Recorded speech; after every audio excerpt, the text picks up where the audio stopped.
see, so you're challenged by somebody like Nagarjuna. You know, you've got two things which are supposed to be the same nature.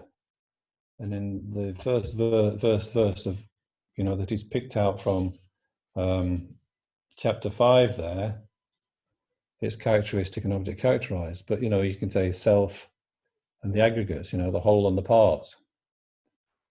You know, they're going to have just the same problem, or, instance and generality.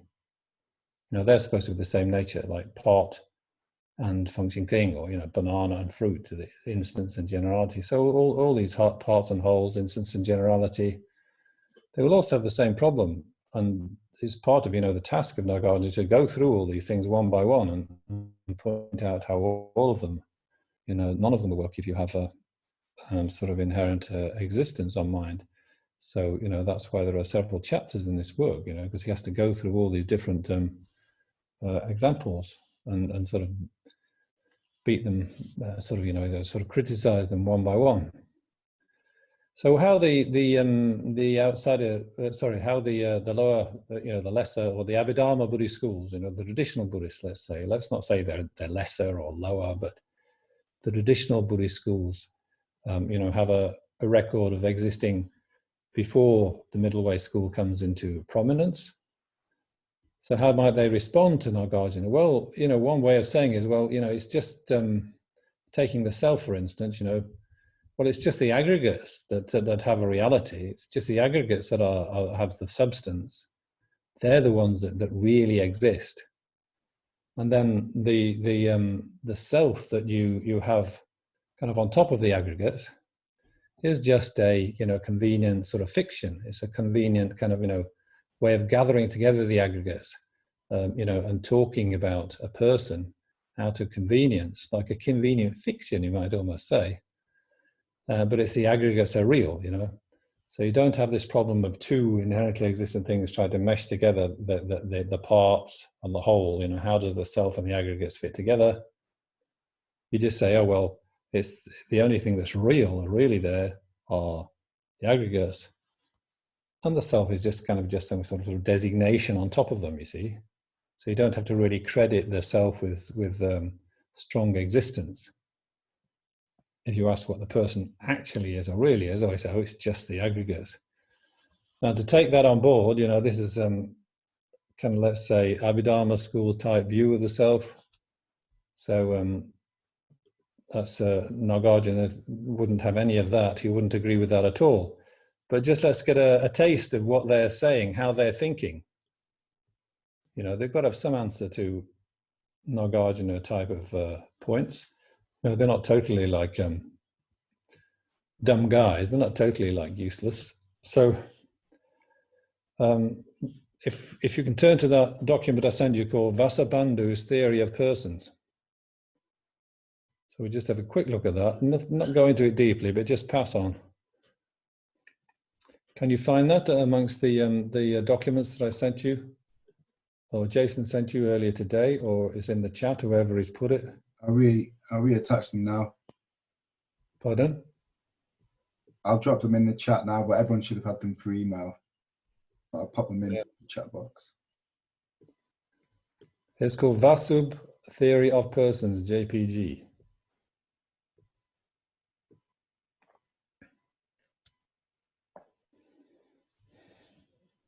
You got it, guys?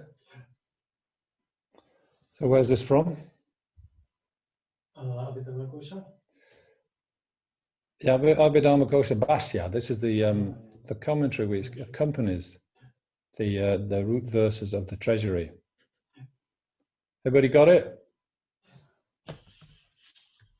Should float into the chat. There we are.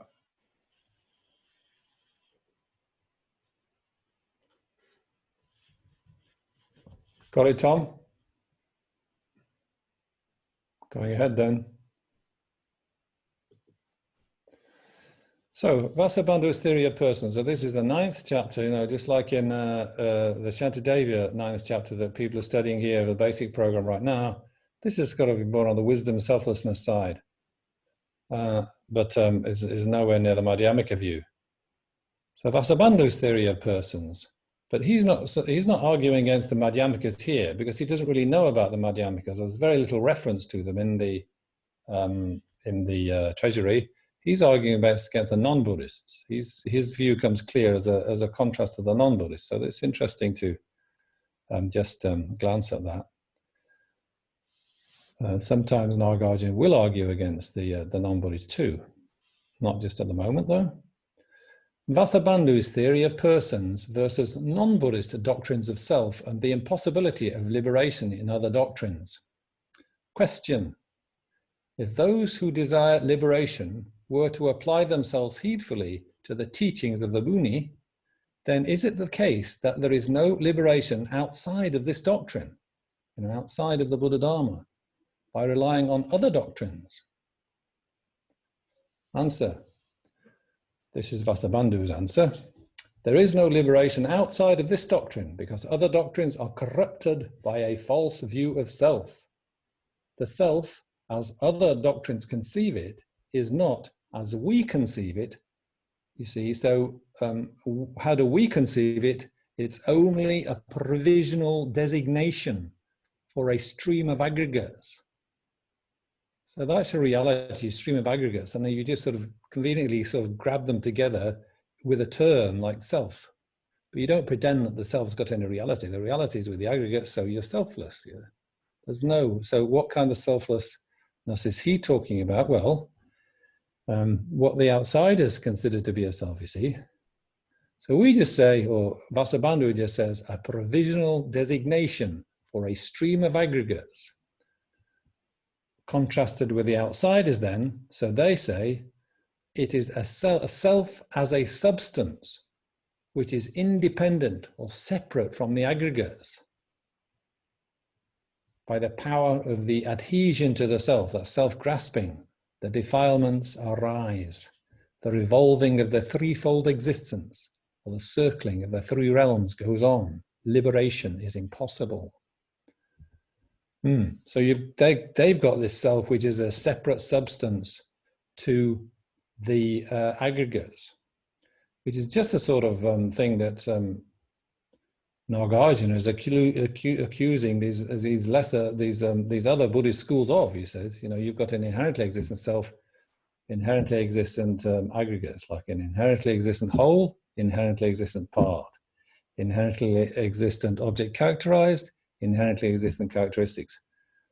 So you're still at the same. You still end up with the same problem that the outsiders have, even though you think you're kind of being more subtle than them.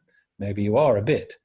You're realizing a coarse type of selflessness, but you're not overcoming the problem.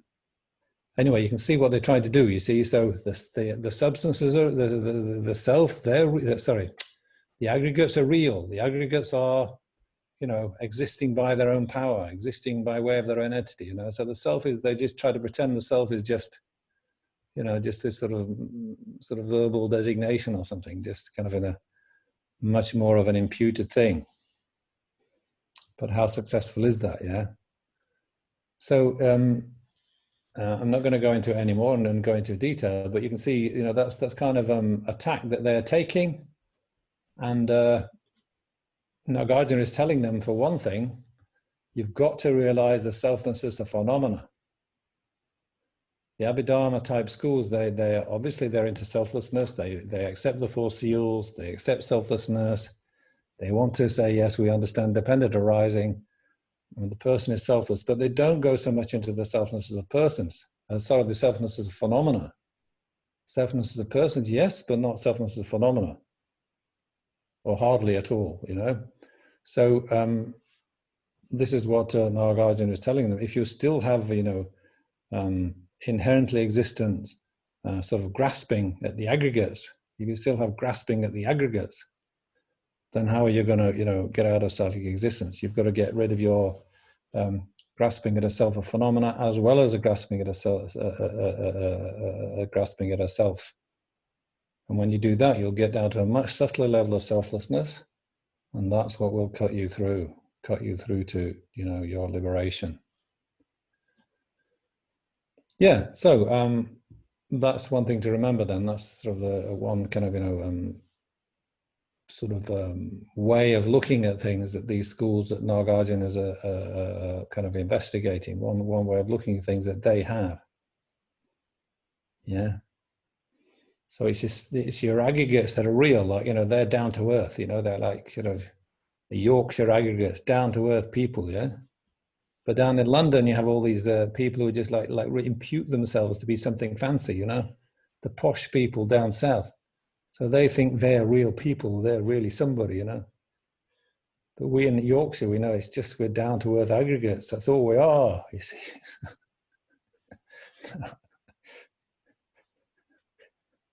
Yeah, anyway, joking. Yeah, so that softens the phenomena then. And yeah, in the end, nothing inherently exists. Nothing, yeah. So that's you know, if you go through all the chapters of the text, you'll go through all these things one by one. But we're just sticking with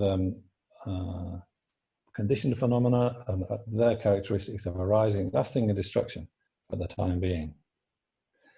So what I want to do now is, before we go into more arguments about emptiness, is just to look at, you know, what do they mean on the conventional level, you know, without worrying about is this inherently existent or not. You know, what are you supposed to understand by those characteristics of arising, lasting, and destruction? And therefore, what meaning can you put to the term of conditioned phenomena, the world of the conditioned? So if you'd like to look at the questions that have been hanging around, like these are questions from the first class, discussion points.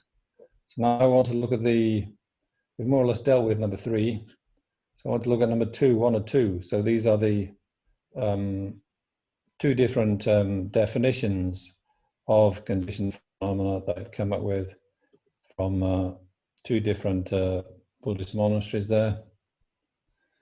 So if you'd like to look at those for a moment while I get my notes ready.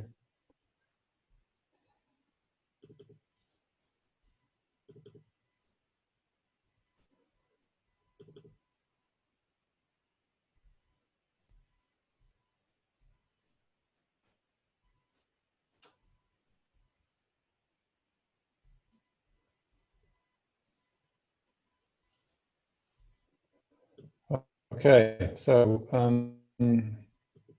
let's ask somebody then, what's the first question? What were the 2 definitions, let's say first? So Draken Losling definition. Have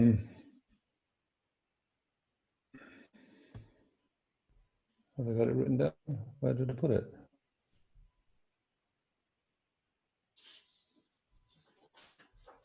Oh, it's not on this paper. So where's the Draken Losling definition? You can have on the first page in the notes. Yes. Oh, so that's right. It's on the notes of the.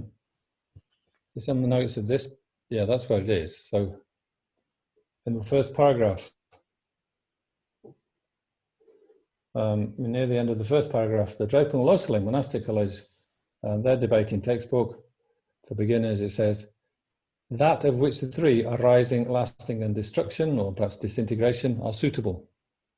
That of which the 3 arising, lasting, and destruction, or disintegration, are suitable. That's the definition for them. And then the Sarajaya Monastic College textbook, they define the condition as with the word disintegrating. 2 different definitions there. As I said, maybe already. So I think the first one with the 3 qualities that we're discussing here, maybe from Vasabandhu, from the Abhidharma tradition, and the Sarajaya one, disintegrating, is probably from Dharmakirti. Dharmakirti is coming on later than Nagarjuna, but he's, sort of defending sort of a non-Madhyamaka views, whether it's sutra follower school or middle way. So he's happy with that different definition, disintegrating. Okay, so what do you say then? Would you say the pot is a common base of being each of the 3? So it is all 3. It is arising, lasting, and ceasing. So what would you say to that? Did you think about that, Tim? Can you give us an answer if you like? If you switch your mic on? Yes, I did think about that. Yeah, it did seem reasonable actually. Yeah, so this pot arises, pot lasts, and then the pot eventually will disintegrate. But they have to look at the question, try to answer it sort of clearly, like. So is it arising, lasting, and ceasing? Later on it says, oops, later on it may say something a bit more like what you said. That's the last question. Pot arises, lasts, and ceases. Yeah, so I'm not looking at that yet. It is Right. arising, lasting, and ceasing.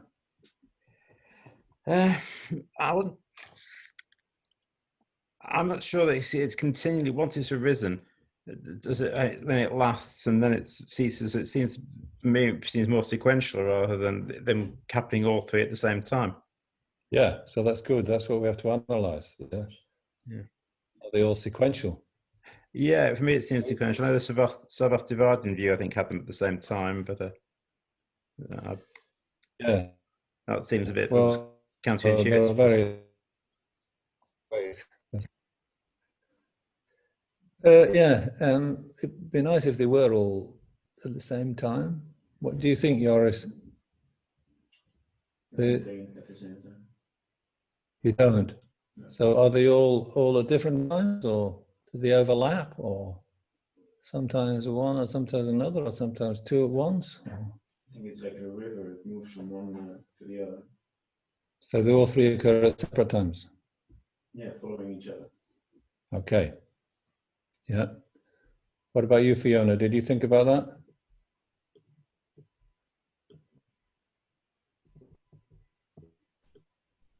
Microphone.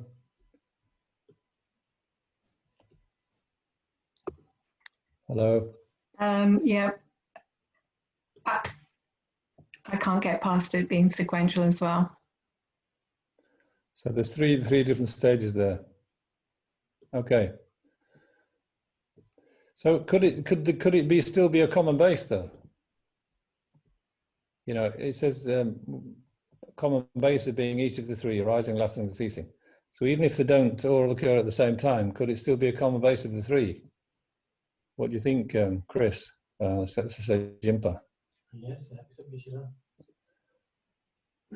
So you were with us in northern France, so maybe I've asked you this question before. That's right. But well, he says that even though they're all sequential, as he thinks, then but there is still a common base. Pot is still a common base of being the three, arising, lasting, and ceasing, even though then they are sequential. So that moves us on to the second question. If it is a common base of being the two A and B, is it necessarily A and B simultaneously? No. Not necessarily. Yeah, not necessarily. I'm sure there must be a debate against that somewhere.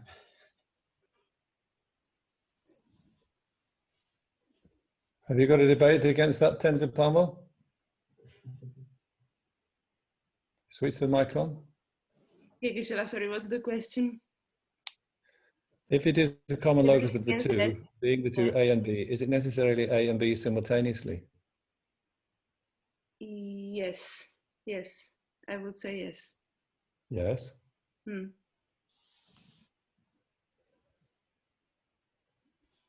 You do you?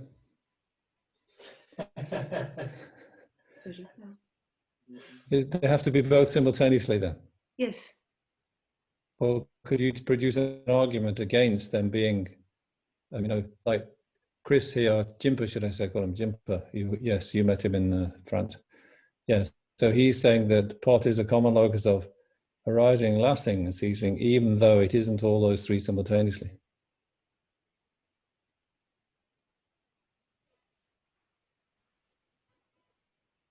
Well, it has to be simultaneously, because if pot is a common basis of the three, then pot is arising, then pot is lasting, and the pot is ceasing. No, so it would have to be at this. I don't know what better I could say.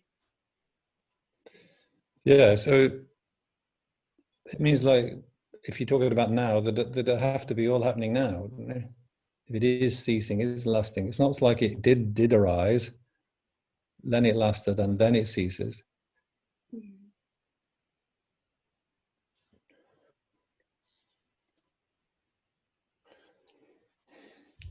Well, it's I mean, like you. Yeah. Go on. No, like I remember we said in France, there is no common basis of 5 years old and 20 years old, even though those are the stages of life of the same person. But you can't say that there is a common base of 5 years old and 20 years old. Yeah, that's just what I was going to say. But yeah, at least somebody remembered what I was teaching. Sorry. Yeah, so your sister's 30 years old or something. So, but you couldn't say there's a common base of your sister at 5 years old and your sister at 20 years old. Yeah, you can have something which is both of them. Because they have quite different characteristics. At 5s, you'd have quite a small body. 20s, you'd have quite a, much taller, not a girl's body, but a woman's body, So it's hard to say there's something that is both of those. And you say, well, my sister, well, that means your sister is 5 years old and 20 years old. So that's kind of something to wonder about then. So it looks to me as if, once you say arising, lasting, and ceasing are not necessarily all simultaneous, then it's hard to say that pot is a common locus of the three. Just that'd be the simplest thing. Oh, pot's a conditioned phenomena. It's just a common base of being arising, lasting, and ceasing. But is that possible? When pot is arising, does it exist, Sandru? What is arising? Does it exist? Yeah. When pot is arising, is that before pot exists or while pot exists? We just said we're keeping away from ultimate truth at the moment. So this is just, these questions will definitely arise. So we might as well start thinking about them now. What cannot arise prior to its existence? At least it cannot be a characteristic of pot prior to its existence. But it's caused the conditions to make it arising. So, yeah. So we never have not figured out which school was what. If you say arising, pot of arising is a characteristic of pot, it must exist. Can you hear this, by the way? Those guys on Zoom, can you hear him talking? No, I don't think they can hear you. Maybe. Anyway, he's waffling. He's not saying anything really. Yeah. Okay. Let's accept. What needs to exist for it? So, sorry, Tundra. He's very helpful. He's the guy putting all the electric bits up. So it really is being helpful. So I'm not going to be just criticizing him. But he's saying now that pot, yes, when pot is arising, pot exists. Pot exists while it is arising. What do you say to that, Tom? Microphone on, thank you. Pardon? When pot exists, it is arising. Why?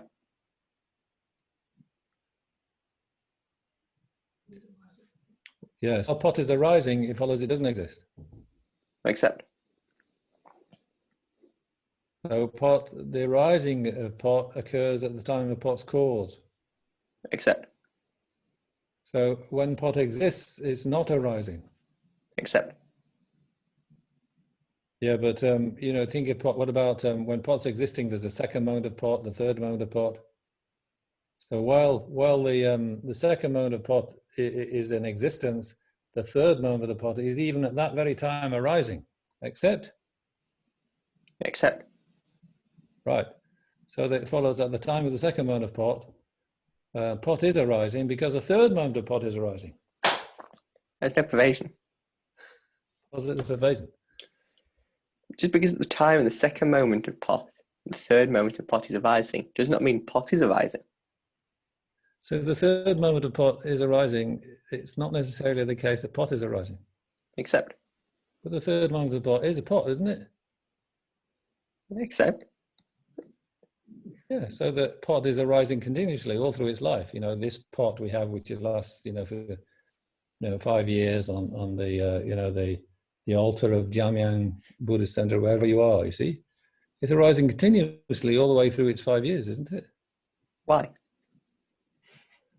Well, because it's a conditioned phenomenon. It's transforming through subtle impermanence.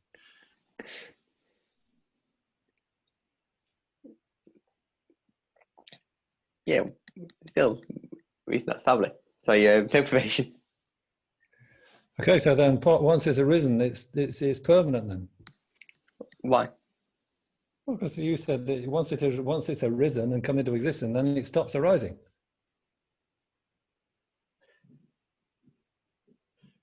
Yeah, there's no probation.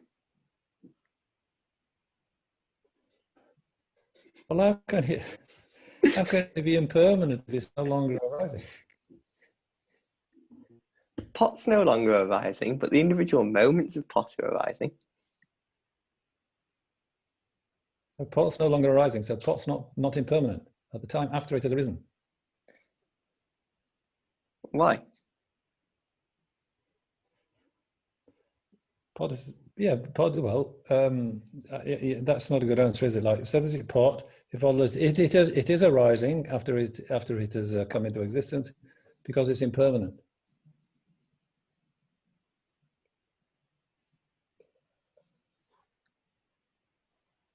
No probation. So the subject pot, after it's come into existence, is not a conditioned phenomenon. Why? The subject pot, after it has come into existence, it's not a conditioned phenomenon because it's not a common base of arising, lasting, and destruction.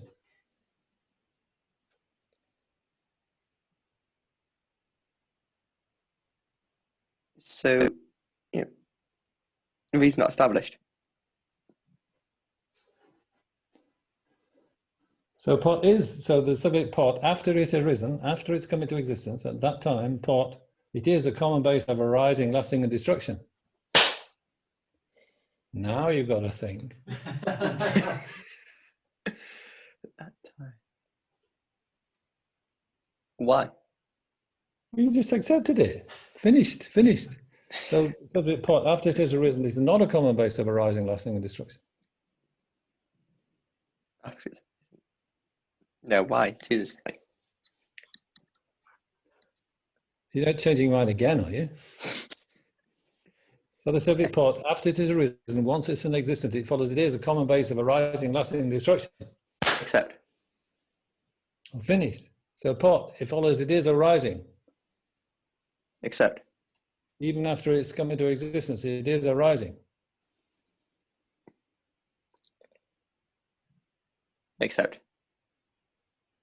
Really? So pot Yeah. arises, you know, comes into existence, and then it arises again. Why? Yeah? Why? Well, you just accept it continues to arise. After it's come into existence, it continues to arise. You've accepted that. The reason not established. You did accept. You said pot is a common base. Yeah. Pot, after it's come into existence, is a common base of arising, lasting, and destruction. Yes. So there's no probation. So the follows the pot, after it has arisen, continues to arise. Why? After it's arisen the first time, it continues to rise, because after it's arisen, it is a common base of arising, lasting, and destruction. Logic! Yes, the reason not established. Well, finished then. So pot is not a common base of arising, lasting, and destruction. Why? Well, make your mind up. Every time I ask, you give the opposite answer. Is pot a common base of arising, lasting, destruction? No, not. Pot, after it's in existence, Except. the existing pot. And of course, if there's a pot, it necessarily exists.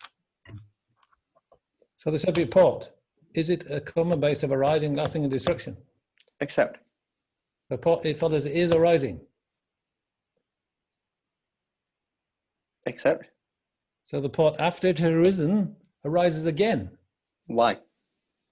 Well, because after it's arisen, it continues to arise. It's not established.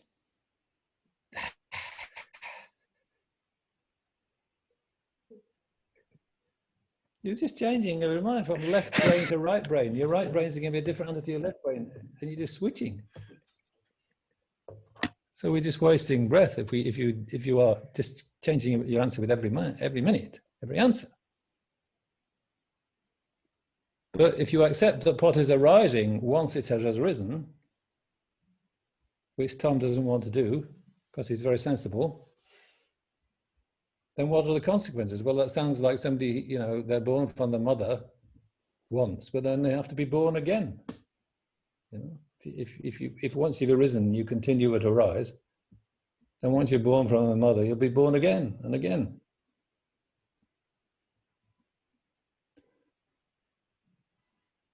And Kissi Namdak wouldn't be pleased to hear you say that.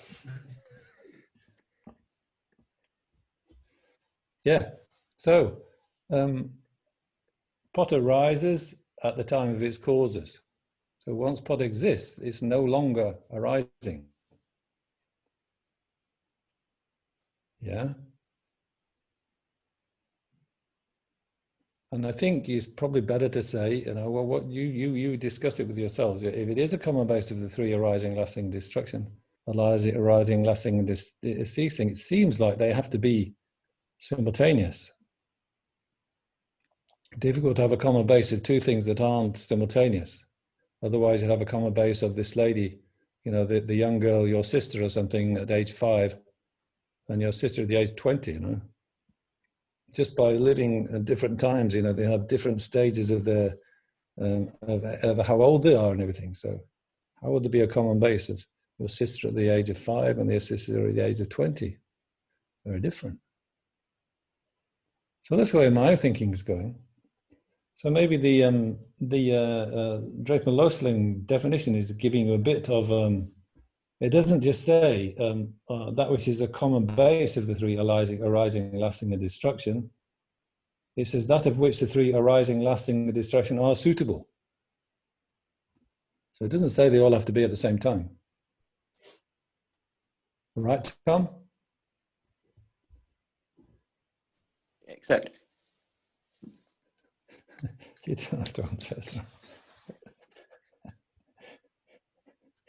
Yeah. So arising, put that before pot happens, right? I think that's the best place to put that. But what about lasting and ceasing? What about those two? Ya'il, are they happening together then? Or are they happening in sequence? Assuming destruction means the process of decaying, then lasting and ceasing is simultaneous.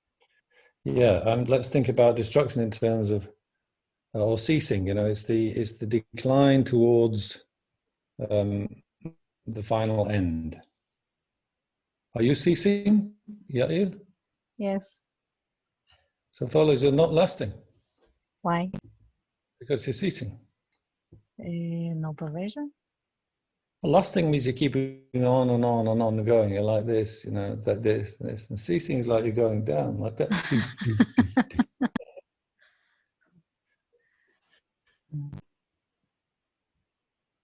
So lasting means the next moment is very much like the first moment. You see, you're lasting.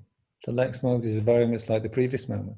But ceasing, it means the next moment is worse than the last moment. You know, down, down, down. So it follows the two lasting and ceasing are not simultaneous. Why? The two lasting and ceasing are simultaneous. Makes sense. Oh, yes, well, I think Chandra might agree with you there. Yeah, so things can last, but you know, you can say like we're ceasing from the day we're born. Really, you know, that's or something is undergoing the process of moving towards its end as soon as it's produced. You know, with conditioned things. Not talking about a permanent phenomenon, but you know. So you get the idea of lasting and ceasing going on together in tandem. So I think that's the way to look at that one. So that's how it seems to be. But of course, once you start bringing inherent existence in, then there'll be all sorts of problems. But we're not doing that yet, just yet. So in the Sarah J monastic logic primer, then you've got disintegrating as the definition of conditioned phenomena. Disintegrating in Tibetan is the same word. You know, this word destruction, disintegrating. Disintegrating is like the present tense is digpa, but in English you can't say destroying. It means like becoming destroyed or something like that. Being destroyed or becoming destroyed. But it's not saying there has to be something, you know, hitting it, you know, to smash it to pieces as if it's being destroyed by an outside agent. You know, it's like just that process of disintegrating, the process of going, you know, nearer to its end all the time.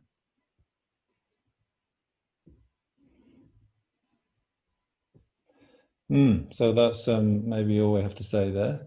But you can see that the Drayton Loesling Monastic College definition is closer to the way these Abhidharma schools are thinking about conditioned phenomena. You know, the schools that Nagarjuna is arguing against. Can I ask a question about those definitions? Yeah, pardon? Can I ask a question about the definitions? Yeah, go ahead. Yeah. Is there one better than the other in your mind? Like, because one includes rising, lasting, and ceasing, isn't that like a bit harder to defend on all things? You know, like if you're... Well, there are people who try to say they're simultaneous, you know, and I think even Buddhapalita says that at some point. So if you try to argue this simultaneous, then there is difficulty. But you know, it seems like if you can avoid having to admit that they're simultaneously on the object, or if they are simultaneous, they're simultaneous in, yeah, you have to explain how they're simultaneous. Because it feels like anything that you posit has arisen. Even if you say the first moment of pot, you know, the second moment of pot, you'd have to say it in conjunction with some other things, wouldn't you? For it not to sound contradictory in the end. I didn't get that last bit. What are you trying to say there? So basically everything you posit has already arisen. So even if I say consider subject, that's good, yeah. Yeah. So then it feels the only way you can talk about something arising and abiding and ceasing at the same time feels like you must have to posit a number of objects at the same time. Like yeah. Moments. Example.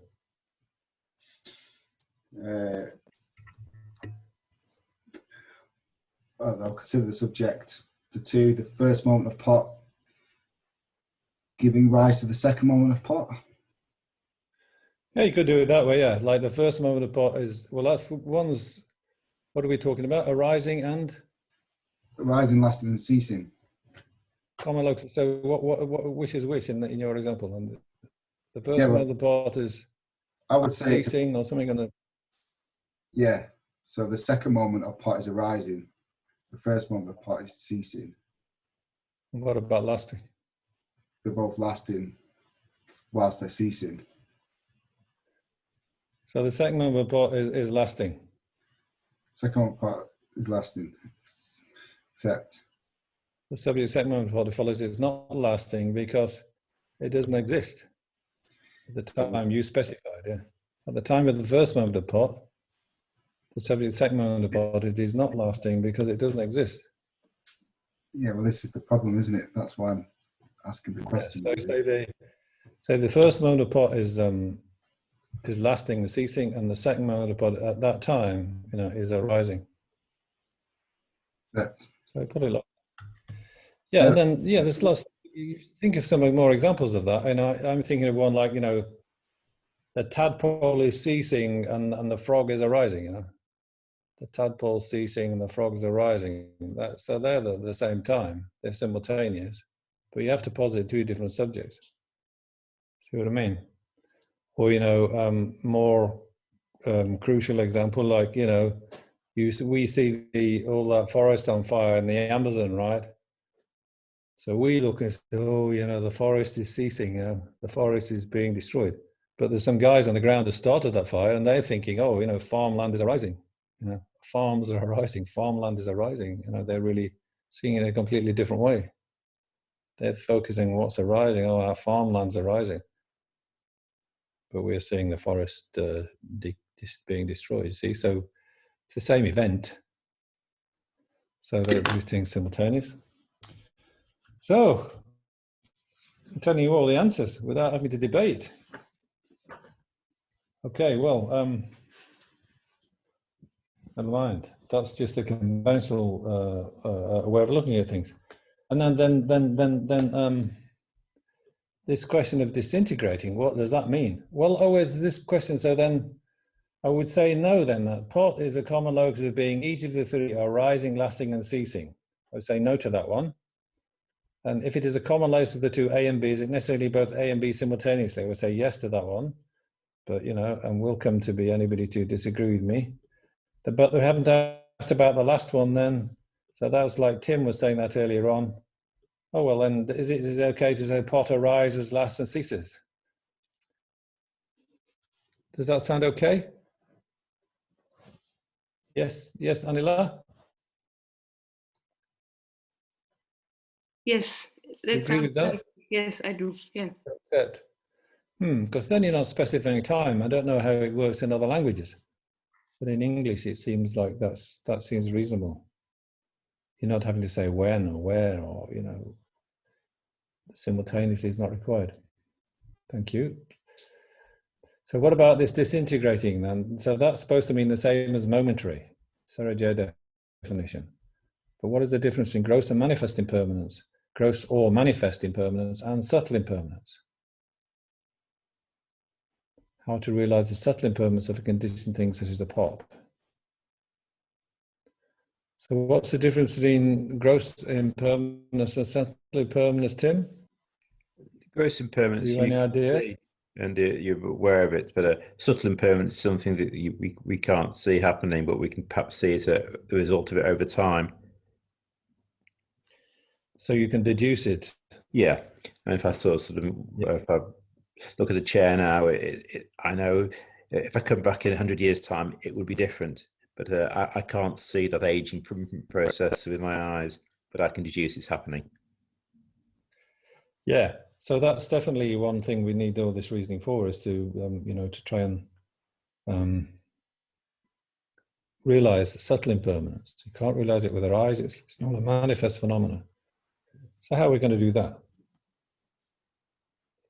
Well, I'm not going to go into that now, but it's definitely a question we can come back to whenever we haven't got anything else to discuss. We can discuss that, you know, like this is still on the conventional level. You see, it's not like Nagarjuna's ultimate analysis. So you want to say, you know, like it's not so difficult to talk about gross impermanence. We don't really need a reason. We've seen lots of people die. We've seen lots of little animals die. We maybe haven't seen lots of people die, but, you know, we've maybe seen one or two. I mean, or more, maybe more. But we've certainly seen flies and insects and ants and fish and so on. We've seen them die. So it's not hard to say that, yeah, I'm also mortal. You know, that's kind of you know, the end of this little life is coming soon. But that's not what we mean by trying to realize subtle impermanence. It's the impermanence of something like a pot or a piece of hard steel or even a diamond, you know. So are they going through a process of momentary change? It might even be difficult to say that they are.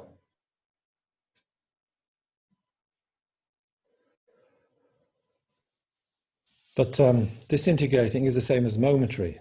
Momentary does mean, you know, momentary change at sort of a constant rate. Yeah. So there's never any moment when there is anything is static. That it's the same at the beginning of the moment as it is at the end. So don't look for that. So even if you choose a very short moment, as short as you can make it, the argument is that even you choose the very shortest moment you can, still at the beginning of the moment and at the end of the moment, that object will have changed, even if it's something really, hard like a piece of steel, or really kind of rigid like a diamond, or a piece of porcelain or something. So, but how do you prove that to yourself? How do you work that out for yourself? So these people were working without these scientific instruments, using reasoning. So how do you get that sort of, how do you bring that to mind? How do you persuade yourself that something is impermanent at that subtle level below the level of which your, gross sense consciousnesses can, pick up on? What reasoning would you use? How would you persuade somebody? So please think about that. We can come back to that anytime we like. But let's go on to the verses a bit now. So we're actually going to look at the first verse.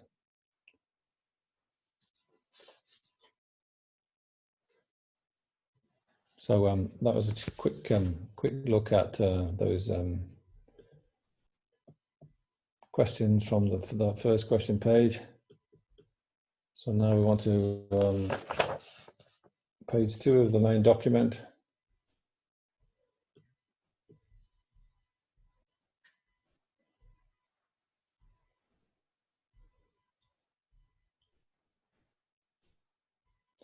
So remember, the verses are by Nagarjuna, and the prose in between, that's all by Buddhapalita, except for the notes, which are mostly mine, but there'll be some quotations from Tsongkhapa here and there, especially at the back of the book, to help us out a bit. So verse number 1.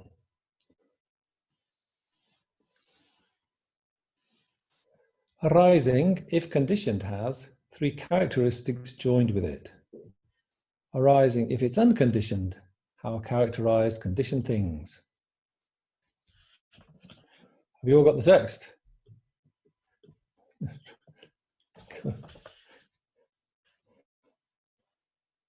So we're focusing on those 3 characteristics, see? Arising, lasting, and conditioned. So we're not focusing on something simple like pot or book. It's those 3 characteristics, and the first one is arising. So let's take up arising first.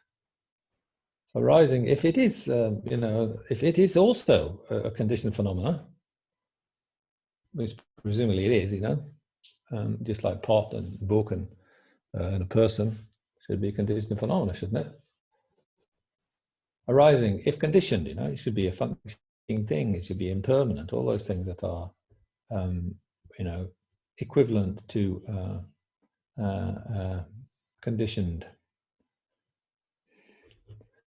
Arising, if condition has 3 characteristics joined with it, so it too should have 3 characteristics. You see, just as we say, well, pot has got to 3 characteristics somehow of arising, lasting, and ceasing, some way or other. Then arising itself should have those 3 characteristics. But if you said, no, arising doesn't have to have those 3 characteristics, that sounds a bit dangerous, or that sounds a bit complicated. But then if arising doesn't have the 3 characteristics, then it's unconditioned. So it would be like uncaused space, or unconditioned space, or something like a permanent phenomena. Arising, if it's unconditioned, how characterize conditioned things? So if arising itself were permanent, how could it be, that characteristic and the conditions phenomena have of arising from causes and conditions? So it would be a bit useless if arising was unconditioned. Surely it's got to have that, that flow, that transformability, and that it's an activity. It's got to arise. It's got to happen. Yeah. So how's it going to be if that's unconditioned? So those are the 2 alternatives. Just like in the first verse, Nagarjuna says it's either going to be like this or it's got to be like that, and neither of the 2 work. It doesn't work if it's either of those 2. And then, you know, that's finishes the opponent. You see, it's got to be like this, or it's got to be like that. It's got to be conditioned, or it's got to be unconditioned. If it's conditioned, it has to have the three characteristics of arising, lasting, and ceasing on it too. And if it's unconditioned, then it's got to be like, you know, uncross space. So which is it? And he proves it's neither, and then the opponent has, you know, finished. So having three characteristics means being a collection of the three characteristics. So it doesn't say there has to be a common base. It just says a collection of the three. So not quite illuminating. What does it mean by a collection of the three? It has to be all three. Well, maybe, but it doesn't say all three have to be going on at the same time. So that's not really giving as much, you know, of an insight somehow.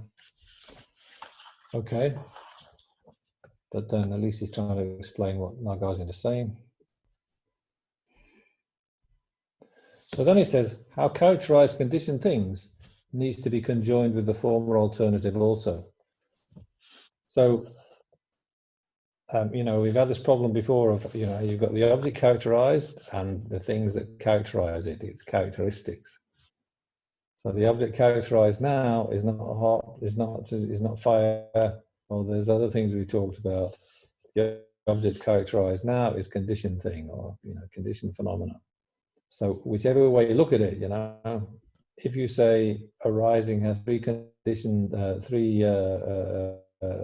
three further characteristics on top of it, or if you say arising doesn't have any characteristics, extra characteristics associated with it, still it won't be able to be what you want it to be, you know, that which characterizes conditioned things.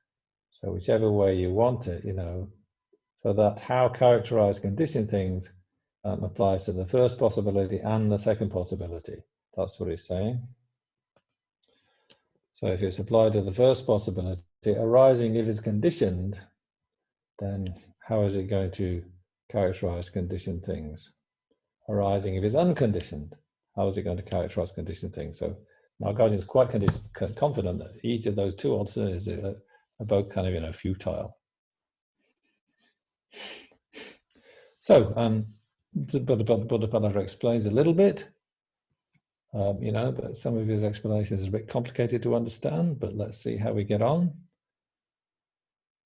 This arising, which is set forth as characteristic of the conditioned, it should be either conditioned or unconditioned. Yeah, exactly. In that case, firstly, if it is conjectured to be conditioned, there should be the characteristics of arising, lasting, and destruction for it also, it being conditioned. Yes. So the opponent, or, you know, the defender of the Abhidharma view, he says, yes, let there be characteristics for it also. Why not? So then we say, then, well, how is it going to characterize the condition then? How characterize what is conditioned? So we don't think that's feasible, obviously. So why not? Well, one argument by Buddhapalita is, if arising is characterized by arising, lasting, and destruction, lasting is also characterized by arising, lasting, and destruction, and destruction is also characterized by arising, lasting, and destruction, then due to the sameness of the characterization, there will not be any difference in their characteristics. There being no difference, how will this one be spoken of as arising, this is lasting, and this is destruction? Well, that's some sort of argument. You know, so each one of those, arising, lasting, and destruction, have three characteristics. Each have three characteristics of rising, lasting, and destruction. So then what's the difference between them? Are they all just exactly the same then? You know? What do you say to that?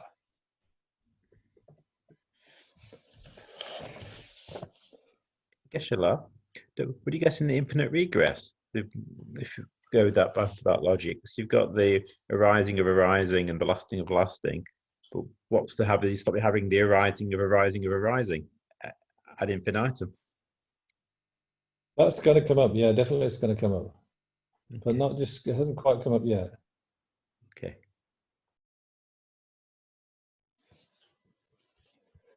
So we'll get there in a minute, yeah? But let's just step by step. So I've got a note here, note number 3 at the bottom of the page. Just read that. Conditioned things such as pot or woolen cloth may have specific distinguishing characteristics that the opponent mentioned below. The woolen cloth are the rising, lasting, and distant on them. They're all each conditioned things, but nobody is saying that because pot has individual characteristics, woolen cloth has individual characteristics. Yeah, so they have their own unique characteristics, which the other one doesn't have. But at this point, arising, lasting, and destruction, these characteristics, when we analyze them, they have not been shown by the opponent to have any such additional individual distinctions. So once each of the three has the characteristics of all three, then what difference can there be between them? So that's the argument at the moment. So we haven't got on to an infinite regress yet.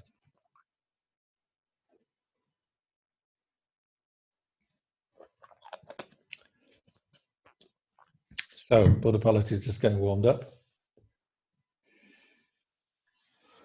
So the opponent comes back. Yes, that's doesn't think much of that argument. He's got some sort of special argument up his sleeve, you see. No fault at all. Inasmuch as these are assuredly characteristics of the conditioned in general, it is in consideration of specific characteristics that we may say that this is a pot or this is woolen cloth. So here also, the establishment of arising, lasting, and destruction will be in consideration of their specific characteristics. And what are those specific characteristics? They are causer of arising, causer of lasting, causer of destruction, respectively.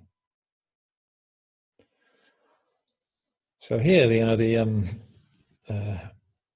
opponent's going into sort of his own specialist kind of viewpoint here. So this is a viewpoint of the Great Expositionist school. It's not a viewpoint of the Sutra follower school, the Sautranticas. They kind of reject this view, but it seems to have been, a genuine view. It's not like Buddhapalita and Nagarjuna are just thinking up odd possibilities in order to have something to argue against. It seems to be he's arguing against a view which was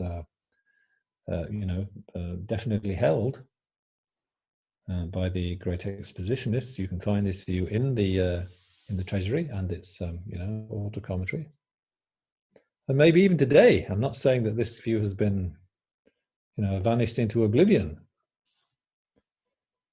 I'm not sure. Like when you start reading the latest translation of the Treasury and into English, the one that I showed you, that quotation about Vasubandhu's view of self, then he does start quoting some masters who still seem to be alive.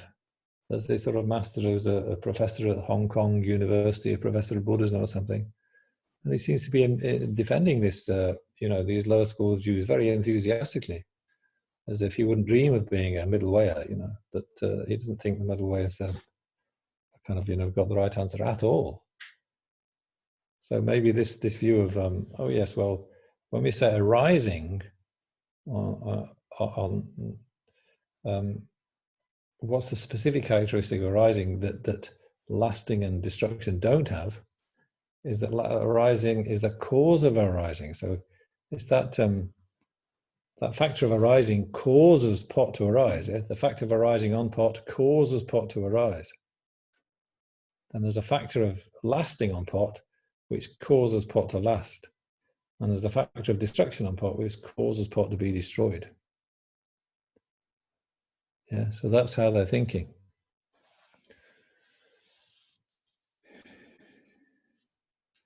So we have I have a little document about the opponent's views here. Maybe we should just read a bit more before we go there. But yeah, so we don't really think of arising like that. If we've ever bothered to think about arising, lasting, and ceasing very much, we think of arising as something that pot does. Yeah. you know, the causes and conditions come together. The potter gets the wet clay on the wheel, and you know, the wheel is spinning, and the potter is pressing down with her hands or something onto the clay, and they're shaping the clay. And the clay's coming up, and she's putting water on the clay to make it wet, and she's, you know, and then the clay dries out, and then she puts it in the kiln. So, you know, the pot is arising.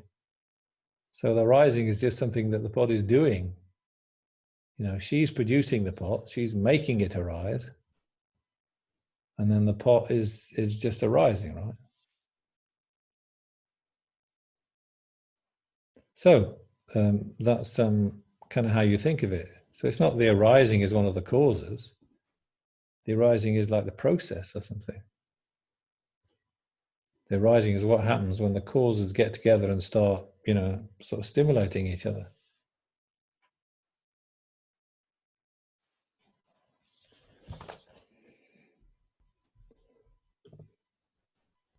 So the subject pot, Thomas, is it arising?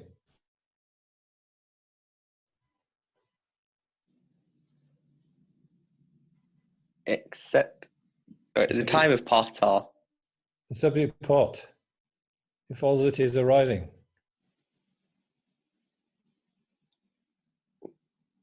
why? Because it is a conditioned phenomenon. Except, So pot is arising, you mean? You accept the pot is arising? yeah, except.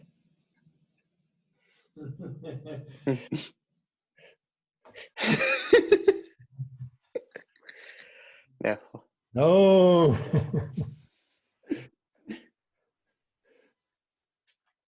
So are you arising, Thomas? Are you arising? Why? Well, because pot's arising and it's the same. Yeah, reason not established. It's not the same. Pot's not arising. Pot's not arising. Except, Pot is arising because it's a conditioned phenomenon. there's no privation.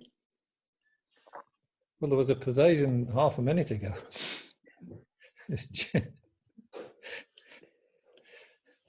Yeah. So, you know, anyway, pot is something that's arising. So it follows that arising is not something that pot does.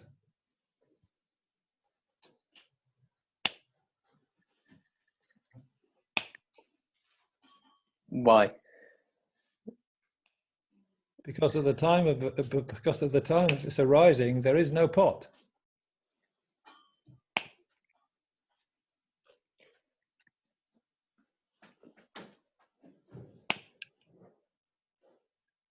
No privation. At the time that the action of arising is going on, pot doesn't exist. Except, So then it follows that pot is not arising why? because it's not doesn't exist at the time of its arising. There's no privation. So arising is the action, right? And a pot is the agent, the one that does the action. Yeah? Yeah. Like, you know, when you were walking to, you know, when you're walking to the shops, you know, to get your food, you know, there's the action of walking, and then there's the agent, the one who is doing the walking, and that's you, right? Or your legs or something, yeah? So the action of walking and the agent doing the walking. So we've got the action of arising, and pot is the one that's doing the arising. The pot is the one that's arising. Yeah? Yeah. But it follows that pot does not arise because at the time of its arising, it doesn't exist. Yeah, so there's no privation. So the agent doesn't exist, but it still performs the function of arising. Except, Hey! So now we've got a non-existent that's performing a function.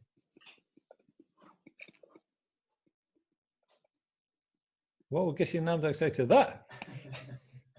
There's a common locus of non-existent and able to perform function.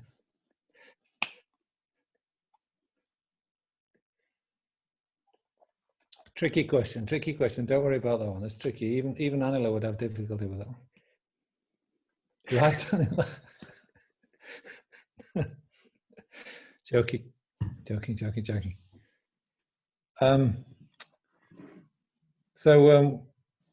What we got to get used to the idea now. See, we think of pot as doing as the action. That's something that it should be something that the object's doing, right? It's not like the arising is causing the pot to arise in the usual way of thinking about it. But the usual way of thinking about it isn't necessarily the correct way all the time. But it's just what we're familiar with when we think about it. So, well, pot, the causes come together. The lady gets the clay on the wheel, and she knows what she's doing. She makes a nice pot. So the pot's arising at that time, right? That seems to be like the sort of just the action that happens. But yeah, it is a complicated question, and like pot is the agent. So pot is arising, but how can it, be the agent of the action when it doesn't exist? There's questions to be answered there, but let's not get into that complication. I'm just trying to tease Tom, but that is a difficult question. So then, this view then that arising causes the pot to arise is a bit of a special one. It's a bit of a one that this Abhidharma school of the Great Exposition is kind of keen on, but the other schools don't follow up. The other schools all disagree with that, starting from the sutra followers onwards. They all think that's a bit too much, so they don't like that. You see, what they're saying then is, of course, they don't deny that the potter is causing the pot, and the clay is the clay which becomes the pot. The substantial cause of the clay. That's all needed, and the wheel or whatever. The kiln. So all those things are still needed, but to make them all, to start them all going, or to get them all working, to sort of make the actual process of production happen, then you need this factor of arising as well, like this sort of catalyst or something, this sort of extra factor. So if that factor of arising causing the arising to happen wasn't there, then all the causes would just sit around and not meet each other, not get on with it. But with the factor of arising as well, then the causes they start to stimulate each other and produce something.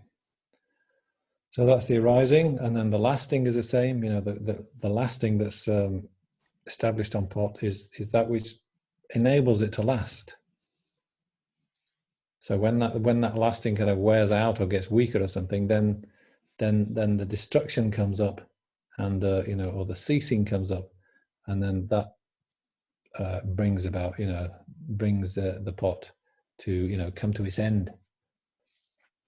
So how exactly those all work together, though, there's more to say than what I've said already, but that's just to start us off. That's not the final story. So let's just read anything else that the Buddhapalita says. Like he's just sort of going to just have a last word of the evening. So Buddhapalita is ready with a response. We haven't really explained what's happening. I've tried to give a description, but let's just see. Buddhapalita is already refuting that. See, this is not tenable. Top of page 3. Why? As follows: the rising or the coming out of pot does not cause anything else to arise, nor does the lasting of pot cause another thing to last. The destruction of pot does not break anything else up either. So it's as if you have to look at note number 5. What exactly does it mean there? So again, it's getting a bit complicated into this lower school's view. Saito, he's one of the earlier scholars who investigated Buddhapalita. He says that is, the universality of each characteristic will necessarily be negated. It seems that there should be one power of causative arising equally accompanying all conditioned things in the standard presentation of this view. So all kind of conditioned things, they arise equally under the power of this arising, which is kind of the same arising on all phenomena or something, on all conditioned things. And then if this flower arises but this pillar doesn't arise, or if this tree grows but this one doesn't grow, that's just up to the individual cause and conditions. But they still each have the same kind of causative power of arising, ready to make them work as soon as the cause and conditions are there or something. So if you just say the arising that's on pot is just restricted to pot, and the lasting on pot is just only kind of exclusive to pot or something, there's something unsatisfactory about that, against their own view or something.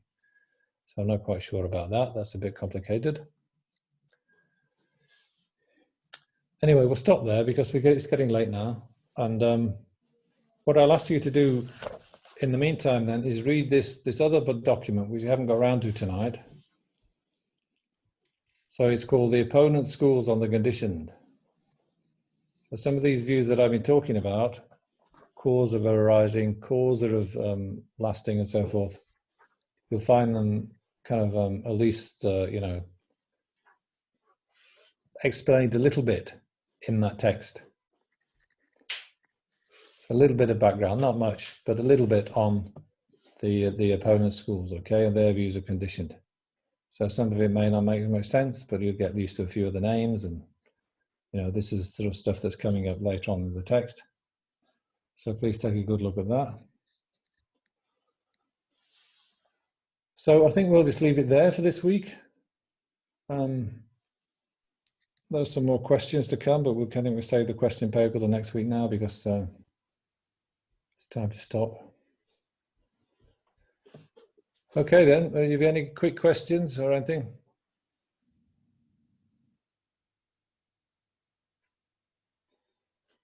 Okay, we'll stop there then. Thanks very much for listening. Bye everyone. Thanks, Kishray. Happy days. Thank you.